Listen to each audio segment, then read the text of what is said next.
हजार बरक गिरे, लाख आंधियां उठें, वो फूल खिल के रहेंगे जो खिलने वाले हैं। साहिर लुधियानवी ने जिस जमाने में यह शेर लिखा था, उस जमाने में कश्मीर भारत का दहकता मसला हुआ करता था और तब जनसंघ नाम की पार्टी हुआ करती थी, जिसके लिए देश में कश्मीर ही एक मुद्दा था। बाद में यह पार्टी जनसंघ से भाजपा हुई और कश्मीर राज्य से यूनियन टेरिटरी बना।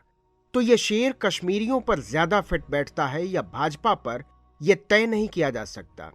इस बीच एक नाम जो भाजपा के लिए हमेशा मौजूद रहा और जिसको भाजपा कश्मीर से हमेशा जोड़ती रही, वो था श्यामा प्रसाद मुखर्जी का। एक व्यक्ति जो बंगाल के एक संभ्रांत परिवार में जन्मा, लंदन में पढ़ा, जिसके पिता सर आशुतोष मुखर्जी अंग्रेजी सरकार द्वारा सम्मानित हुए, उस व्यक्ति के नाम को लेकर नागपुर से बने संगठन आरएसएस ने देशव्यापी चर्चा की। वो व्यक्ति विपक्ष में रहते हुए नेहरू की सरकार में शामिल हुआ और हिंदू मुसलमान के नाम पर हुए विभाजन के बाद कश्मीर में जाकर मरा। और फिर 2019 में जब भाजपा की केंद्रीय सरकार ने जम्मू कश्मीर से जुड़ी धारा 370 को हटाया तो उसे श्यामा प्रसाद मुखर्जी को समर्पित किया। क्या थी ये कहानी, क्यों जरूरी है ये कहानी, आइए जानते हैं इसके बारे में। डॉक्टर श्यामा प्रसाद मुखर्जी का जन्म 6 जुलाई 1901 को कलकत्ता में हुआ था। उनके पिता आशुतोष मुखर्जी बंगाल में एक शिक्षाविद और बुद्धिजीवी के रूप में जाने जाते थे, जिन्होंने कलकत्ता यूनिवर्सिटी में पोस्ट ग्रेजुएशन की पढ़ाई शुरू करवाई थी। इसी वजह से श्यामा प्रसाद को बचपन से ही विद्वान प्रोफेसर्स की संगत करने का मौका मिला। उनकी माता जोग माया देवी एक सुलझी हुई महिला थीं, जिनका प्रभाव श्यामा प्रसाद पर काफी हद तक पड़ा था। श्यामा प्रसाद मुखर्जी ने 16 वर्ष की आयु में मित्तर इंस्टीट्यूट से मैट्रिक की परीक्षा उत्तीर्ण की, जिसमें उन्हें छात्रवृत्ति प्राप्त हुई और फिर उन्हें बंगाल के प्रसिद्ध प्रेसिडेंसी कॉलेज कलकत्ता में प्रवेश मिला। वर्ष 1919 में उन्हें इंटर आर्ट्स की परीक्षा में विश्वविद्यालय में प्रथम स्थान प्राप्त हुआ और फिर 1921 में अंग्रेजी में बीए ऑनर्स की परीक्षा प्रथम श्रेणी में उत्तीर्ण की। पर आगे उन्होंने अंग्रेजी नहीं पढ़ी। उनके बारे में कई जगह लिखा हुआ है कि एमए के दौरान उनके अंदर राष्ट्रवादी भावना जागी और उन्होंने अंग्रेजी से पीछा छोड़ा लिया। वर्ष 1923 में बंगाली में एमए प्रथम श्रेणी में उत्तीर्ण किया। इसी साल उनके पिता की मृत्यु हो गई, लेकिन तब तक यूनिवर्सिटी के संचालन में वाइस चांसलर पिता का सहयोग करते करते उनको काफी अनुभव हो गया। फिर उन्होंने डीलिट और एलएलडी की उपाधियां भी प्राप्त की। 1926 में वो लिंकन सेन इंग्लैंड में काम करने लगे। साल 1927 में उन्होंने बैरिस्टरी की परीक्षा पास की। उसी साल उन्हें इंग्लिश बार में बुला लिया गया, लेकिन उन्होंने वकालत नहीं की। इसी दौरान अप्रैल 1922 में जब वो एमए कर रहे थे, उनका विवाह सुधा देवी से हो गया। उस दौर में बच्चा पैदा करने का रिवाज था, तो इस दंपति के भी 4 बच्चे हुए, लेकिन यह वैवाहिक जीवन लंबा नहीं चल पाया और 1934 में डॉक्टर मुखर्जी की पत्नी सुधा का निधन हो गया। श्यामा प्रसाद उस समय केवल 33 वर्ष के थे, लेकिन उन्होंने पुनर्विवाह न करने का निर्णय लिया। कॉलेज के दौरान श्यामा प्रसाद मुखर्जी ने प्रेसिडेंसी कॉलेज के मैगजीन का संपादन किया, फिर बंगाली भाषा की बंगवाणी का भी संपादन किया। इसी ट्रेनिंग की वजह से बाद में द नेशनलिस्ट मैगजीन भी लॉन्च की। 1924 में श्यामा प्रसाद मुखर्जी कांग्रेस की तरफ से बंगाल विधान परिषद में पहुंचे। फिर 1930 में अंग्रेजी सरकार की नीतियों के विरोध में कांग्रेस ने बहिष्कार किया, तो श्यामा प्रसाद स्वतंत्र रूप से फिर विधान परिषद पहुंचे। कांग्रेस से उनका अलगाव हो गया था। 1934 में 33 साल की उम्र में कलकत्ता यूनिवर्सिटी के कुलपति बने थे। श्यामा प्रसाद के कलकत्ता यूनिवर्सिटी के कुलपति बनने के पहले विवाद हुआ था। वो विवाद था ढाका के नवाब के भाई को लेकर। कहा जाता था कि बिना योग्यता के भी नेपोटिज्म के आधार पर नवाब के भाई को कुलपति बनाया जा रहा था। वहीं 33 साल की उम्र में एक बड़ी यूनिवर्सिटी का कुलपति बनकर श्यामा प्रसाद मुखर्जी ने सबको आश्चर्यचकित कर दिया। यहां तक आप देखेंगे कि श्यामा प्रसाद मुखर्जी का जीवन जवाहरलाल नेहरू या सुभाष चंद्र बोस के शुरुआती जीवन की ही तरह था। अगर इन परतों को और उधारें तो हम पाएंगे कि यह जीवन बिल्कुल वैसा ही था जो उस वक्त के संभ्रांत परिवारों के बच्चों का हुआ करता था। देश विदेश से शिक्षा प्राप्त करने के बाद संभ्रांत परिवारों के ये युवा अपना करियर चुनते थे और आजादी की तरफ बढ़ते हुए देश में अंततः राजनीति में आ जाते थे। पर यहां से कुछ ऐसा हुआ जिसने श्यामा प्रसाद मुखर्जी के राजनीतिक जीवन को अलग रास्ते पर मोड़ दिया। यह रास्ता कांग्रेस और गांधी का नहीं था, ना ही सुभाष चंद्र बोस और अन्य क्रांतिकारियों का। यह रास्ता हिंदू धर्म के पुनर्जागरण को लेकर था। यह वक्त उथल पुथल का था। जिन्ना के नेतृत्व में एक अतिवादी मुस्लिम धड़ा एकत्रित हो रहा था। वहीं हिंदू महासभा और आरएसएस के रूप में हिंदू राष्ट्रवाद का उदय हो रहा था। कांग्रेस ने 1929 के अधिवेशन में जवाहरलाल नेहरू के नेतृत्व में चलना स्वीकार किया था और पूर्ण स्वराज का नारा दिया था। महात्मा गांधी ने 1932 के कम्युनल अवार्ड पर डॉक्टर भीमराव अंबेडकर को दलित वर्ग के लिए अलग चुनावी व्यवस्था की मांग से हटा लिया था। भगत सिंह, राजगुरु और सुखदेव को इसी दौरान फांसी भी हुई और देश में क्रांति का अलग रूप दिखने लगा था। साथ ही 1935 का गवर्नमेंट ऑफ इंडिया एक्ट आया, जिसने न सिर्फ भारत में 1937 में पहली बार चुनाव कराए, बल्कि भारतीयों को शासन करने का मौका भी दिया। साथ ही भारत में डेमोक्रेसी की स्थापना की तरफ कदम भी बढ़ाया। इसके साथ ही यह द्विराष्ट्र के सिद्धांत पर अंदर ही अंदर बढ़ते हुए राष्ट्र की बेवकूफियों को नजरअंदाज करने का वक्त था, जो आगे चलकर दुखदाई साबित हुआ। 1937 में जब चुनाव हुए तो ये सारी विडंबनाएं एक साथ आ गईं। बंगाल में 250 सीटों पर चुनाव हुए, जिनमें से 80 सीटें जनरल के लिए थीं और बाकी सीटों पर मुस्लिम कैंडिडेट और ब्रिटिश नॉमिनी थे। कुछ सीटें औरतों के लिए सुरक्षित थीं। ये भी एक अलग अंदाज था भारत का, औरतों के लिए सुरक्षित सीटें। श्यामा प्रसाद मुखर्जी के नेतृत्व वाले धड़े ने कांग्रेस पर हिंदू हितों से समझौता करने का आरोप लगाया।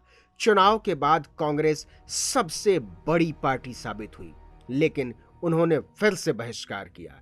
इसी दौरान विश्व युद्ध के आसार बनने लगे थे और कांग्रेस ने उसके मद्देनजर अपनी तैयारियां शुरू की।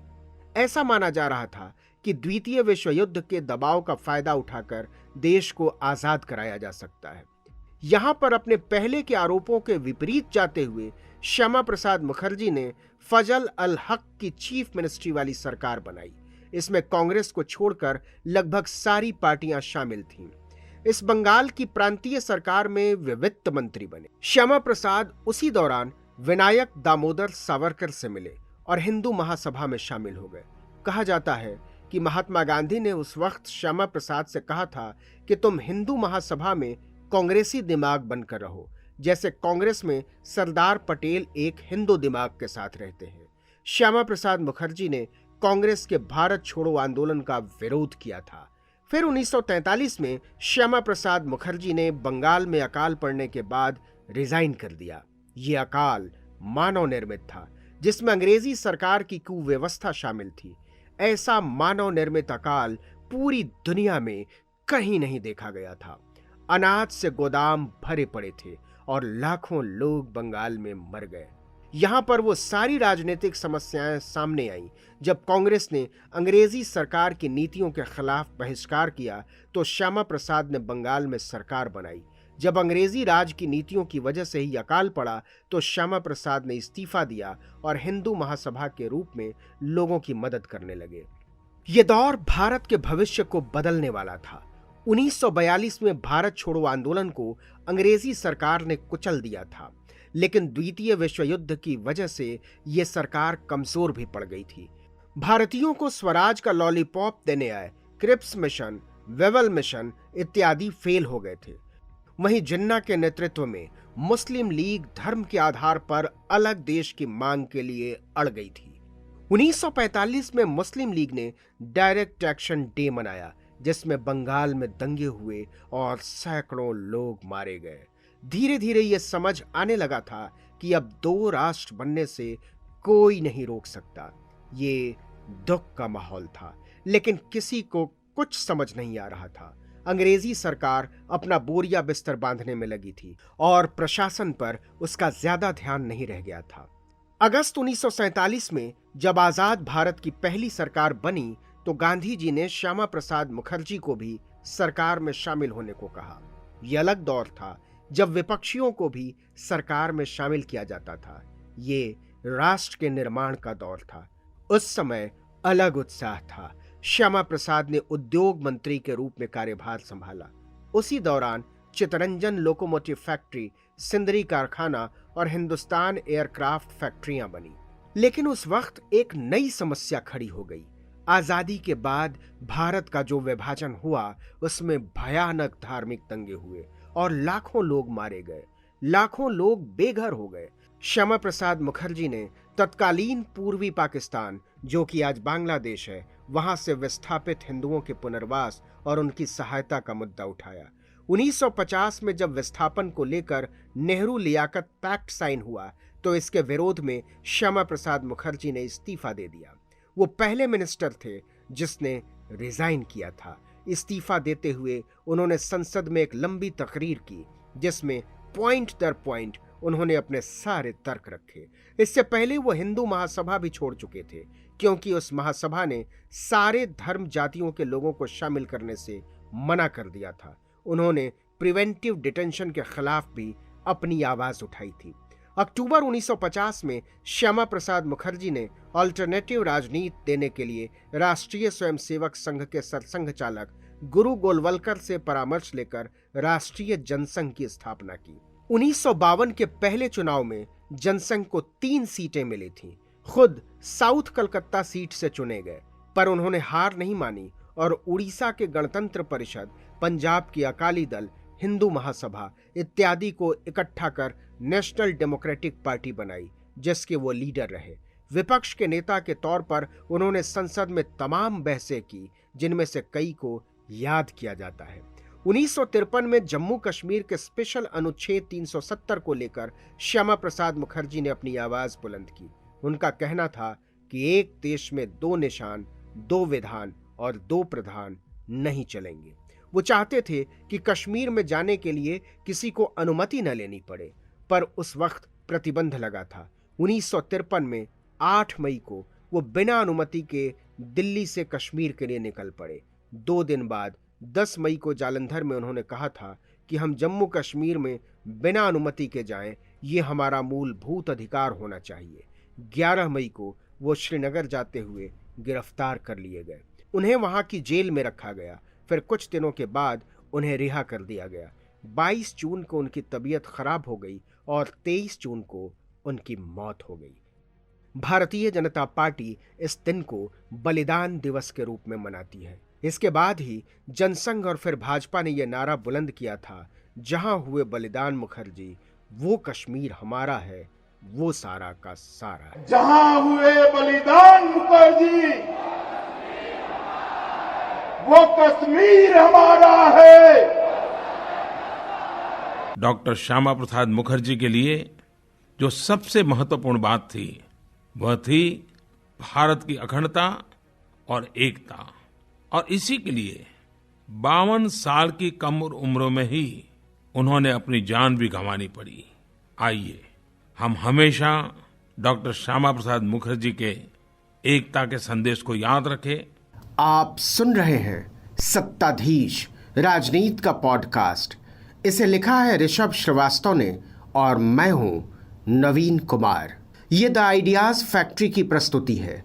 हम जल्द ही हाजिर होंगे अपने नए एपिसोड के साथ, भारत के एक और नेता के जीवन की शानदार कहानी लेकर। सत्ताधीश को आप सुन सकते हैं स्पॉटिफाई, एप्पल पॉडकास्ट, गाना, जियो सावन और सभी प्रमुख पॉडकास्ट प्लेटफॉर्म्स पर।